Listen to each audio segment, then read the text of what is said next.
തികച്ചും ഇന്ത്യയിലെ എല്ലാ വിഭാഗം ആളുകളുടെയും ഹീറോയായി തന്നെ മുഹമ്മദ് സുബൈർ എന്ന ഫാക്ട് ചെക്കർ മാധ്യമപ്രവർത്തകൻ മാറുന്നു എന്നത് കാലത്തിന്റെ ഒരു കാവ്യനീതി കൂടിയാണ്. അതീവ സങ്കീർണമായ സാഹചര്യത്തിലൂടെയാണ് രാജ്യവും നമ്മൾ ഓരോരുത്തരും കടന്നു പോകുന്നത്.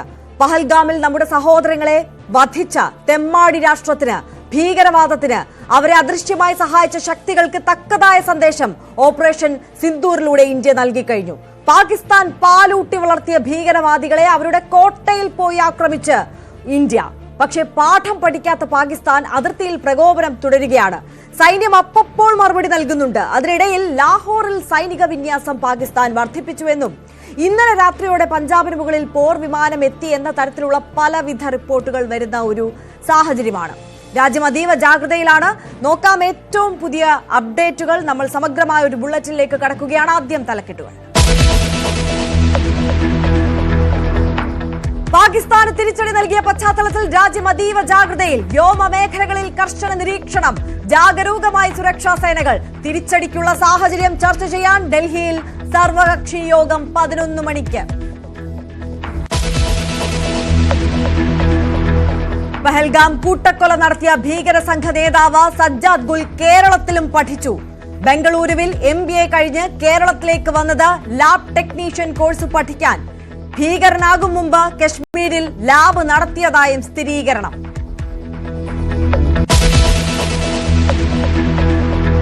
തിരിച്ചടി കിട്ടിയിട്ടും പാഠം പഠിക്കാതെ പാകിസ്ഥാൻ. ഇന്നും പ്രകോപനം. നിയന്ത്രണ രേഖയിൽ പലയിടത്തും ഇന്ത്യൻ പോസ്റ്റുകൾക്ക് നേരെ ആക്രമണം. ലാൻസ് നായിക് ദിനേശ് കുമാറിന് വീരമൃത്യു. ഗുരുദ്വാരകൾക്ക് നേരെയും ആക്രമണം.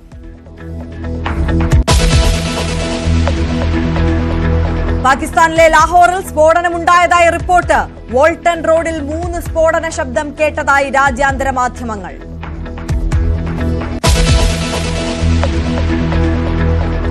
സംഘർഷം യുദ്ധത്തിലേക്ക് കടക്കാതിരിക്കാൻ ഇടപെടലുമായി ലോകരാജ്യങ്ങൾ. ഇന്ത്യ തിരിച്ചടിച്ചെന്ന് ഡൊണാൾഡ് ട്രംപ്. ഭീകരതയെ ചെറുക്കാൻ ഇന്ത്യയുമായി ചേർന്ന് പ്രവർത്തിക്കുമെന്ന് ബ്രിട്ടൻ.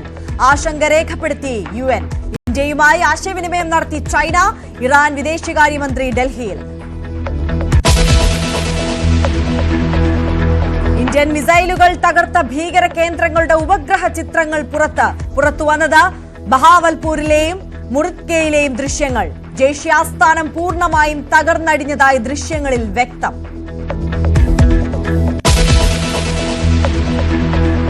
പുതിയ മാർപ്പാപ്പയെ തെരഞ്ഞെടുക്കാനുള്ള ഇന്നലത്തെ വോട്ടെടുപ്പിൽ തീരുമാനമായില്ല. സിസ്റ്റൈൻ ചാപ്പലിലെ ചിമ്മിനിയിൽ ഉയർന്നത് കറുത്ത പുക. ഇന്ന് 4 വട്ടം വോട്ടെടുപ്പിൽ പങ്കെടുക്കുന്നത് 133 കർദിനാൾമാർ. മാർപ്പാപ്പയാകാൻ ലഭിക്കേണ്ടത് 88 വോട്ട്. നന്ദൻകോട് കൂട്ടക്കൊലക്കേസിൽ ഇന്ന് വിധി. കേതൽ ജിൻസൺ ഉറ്റവരെ കൊലപ്പെടുത്തിയ കേസിൽ വിധി പറയുന്നത് തിരുവനന്തപുരം 6ാം സെഷൻസ് കോടതി. വിധി വരുന്നത് 8 വർഷത്തിന് ശേഷം.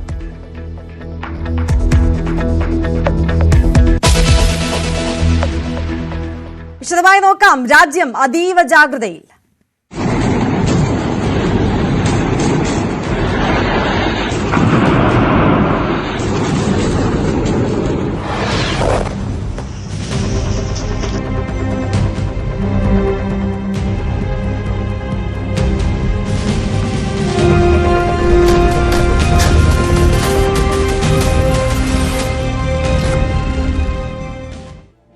തിരിച്ചടി കിട്ടിയിട്ടും പാഠം പഠിക്കാതെ പാകിസ്ഥാൻ. നിയന്ത്രണ രേഖയിൽ പാകിസ്ഥാൻ വെടിനിർത്തൽ കരാർ ലംഘനം തുടരുകയാണ്.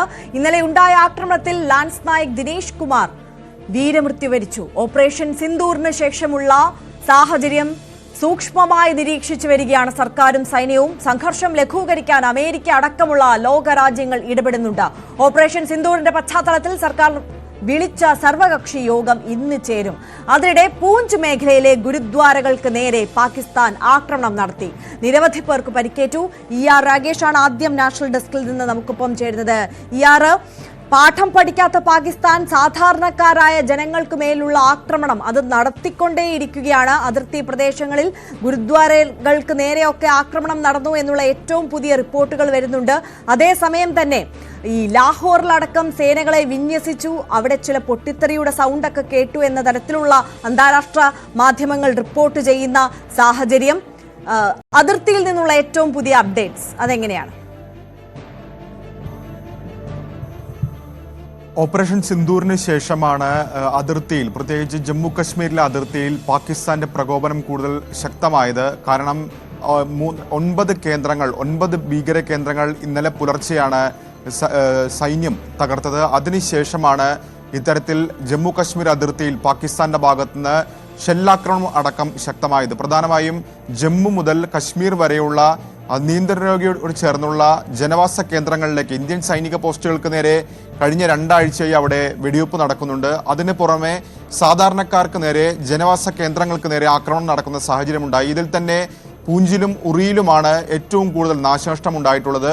പൂഞ്ചിൽ വിദ്യാഭ്യാസ സ്ഥാപനങ്ങൾക്ക്, വ്യാപാര സ്ഥാപനങ്ങൾക്ക്, ഒപ്പം തന്നെ കെട്ടിടങ്ങൾക്ക് നേരെയൊക്കെ തന്നെ ആക്രമണം ഉണ്ടായി. ഉറിയിലും സമാനമായ രീതിയിലുള്ള ആക്രമണമാണ് ഉണ്ടായത്. ഇന്നലെ ഇത്തരത്തിൽ പാക് ഷെല്ലാക്രമണത്തിൽ അതിർത്തി മേഖലയോട് ചേർന്നുള്ള വീടുകൾക്ക് നേരെ, ഗ്രാമങ്ങൾക്ക് നേരെ ആക്രമണം ഉണ്ടായി. ഇങ്ങനെയാണ് 13 പേർ കൊല്ലപ്പെട്ടത്. ഗുരുദ്വാരയ്ക്ക് നേരെയും ഇവിടെ ആക്രമണം ഉണ്ടായിട്ടുണ്ട്. ആ ഗുരുദ്വാരയിൽ ഉണ്ടായിരുന്ന 3 പേരും ഈ കൊല്ലപ്പെട്ടവരിൽ ഉൾപ്പെടുന്നുണ്ട്. അങ്ങനെ ജനവാസ കേന്ദ്രങ്ങളെ തെരഞ്ഞു പിടിച്ച് ആക്രമിക്കുന്ന രീതിയിലേക്ക് പാക് സേന കടക്കുകയാണ്. ഇപ്പോൾ ഇന്നും സമാനമായ രീതിയിൽ ഇന്ന് പുലർച്ചെയും ആക്രമണം ഉണ്ടായിട്ടുണ്ട്. അതിലൊന്ന് കുപ്വാരയും മറ്റൊന്ന് ബാരാമുള്ളയുമാണ്, അക്നൂറുമാണ്. അതായത് ജമ്മു മുതൽ കശ്മീർ വരെയുള്ള മേഖലകളിൽ നോക്കുമ്പോൾ ആക്രമണം നടക്കുന്നുണ്ട്. അക്നൂർ സെക്ടർ എന്ന് പറയുന്നത് ജമ്മു മേഖലയിലുള്ള പ്രദേശമാണ്. കുപ്വാരയും ബാരാമുള്ളയും വടക്കൻ കശ്മീരിലെ മേഖലയാണ്. അപ്പോൾ ഈ മേഖലയിലൊക്കെ തന്നെ നിയന്ത്രണരേഖയോട് ചേർന്നുകൊണ്ട് വലിയ രീതിയിലുള്ള ആക്രമണം നടക്കുന്നുണ്ട്.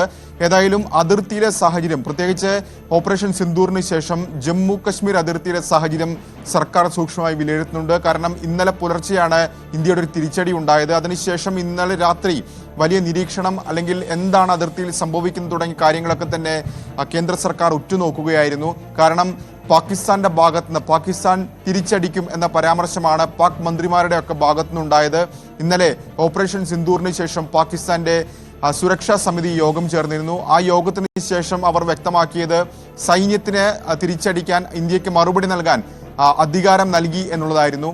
അതിനുശേഷം ദേശീയ അസംബ്ലിയിലും പാക് പ്രധാനമന്ത്രി സമാനമായ രീതിയിലുള്ള പ്രസ്താവന നടത്തി. അപ്പോൾ ഒരു നീക്കം പാകിസ്ഥാന്റെ ഭാഗത്തുനിന്നുണ്ടാകുമെന്ന് സർക്കാർ കണക്കുകൂട്ടുന്നുണ്ട്.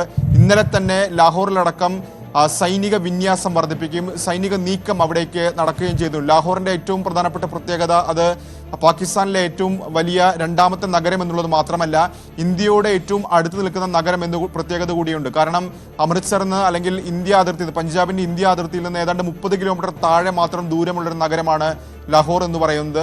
അപ്പോൾ അവിടെ സേനാ വിന്യാസം വർദ്ധിപ്പിക്കുന്നു. ഈ ഒരു സാഹചര്യത്തിൽ പഞ്ചാബ് അതിർത്തിയിലും ഒപ്പം തന്നെ രാജസ്ഥാൻ അതിർത്തിയിലുമൊക്കെ സുരക്ഷ ശക്തമാക്കിയിട്ടുണ്ട്. അതിന്റെ കാരണം ഇന്ത്യ സാധാരണഗതിയിൽ പാകിസ്ഥാൻ പോലും പ്രതീക്ഷിക്കാത്ത ഒരു നീക്കം നടത്തിയിരിക്കുന്നു.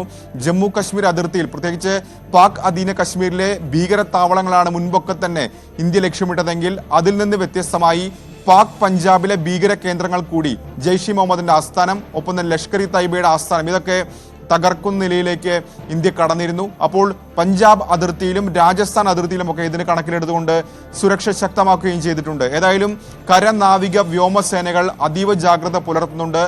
കാരണം ഏത് നീക്കമുണ്ടായാലും അതിനെ നേരിടാൻ സജ്ജമായി ഈ സേനാ വിഭാഗങ്ങൾ ഒരുങ്ങിക്കഴിഞ്ഞു എന്ന് തന്നെയാണ് ഇപ്പോൾ സേനാ വൃത്തങ്ങളും വ്യക്തമാക്കുന്നത്. കാരണം പാകിസ്ഥാൻ മുൻപ് 2019 തന്നെ പുൽവാമയ്ക്ക് മറുപടിയായി ബാലാക്കോട്ടിൽ ഇന്ത്യ മിന്നലാക്രമണം നടത്തിയപ്പോൾ പാക് പോർവിമാനങ്ങൾ ഇന്ത്യയിലേക്ക് വരാനും ഒപ്പം തന്നെ ജമ്മു കശ്മീർ, ശ്രീനഗറിൽ ബോംബ് വർഷിക്കാനൊക്കെ ശ്രമം നടത്തിയിരുന്നു. അന്ന് അത് തകർക്കാൻ സേനയ്ക്ക് കഴിയുകയും ചെയ്തു. അപ്പോൾ അത്തരമൊരു നീക്കം പാകിസ്ഥാന്റെ ഭാഗത്ത് ഉണ്ടായേക്കാമെന്ന് പ്രതീക്ഷിക്കുന്നുണ്ട്. ഇതുകൂടി കണക്കിലെടുത്തുകൊണ്ടാണ് അതീവ ജാഗ്രതാ നിർദ്ദേശം നൽകിയിട്ടുള്ളത്. ഏതായാലും ഇന്ന് നിർണായകമായി നടക്കാൻ പോകുന്ന യോഗം 11 മണിക്ക് ചേരുന്ന സർവകക്ഷി യോഗമാണ്. ഈ സർവകക്ഷി യോഗത്തിൽ ഓപ്പറേഷൻ സിന്ദൂറിനെ കുറിച്ച് കേന്ദ്ര സർക്കാർ വിശദീകരിക്കും. കാരണം ഈ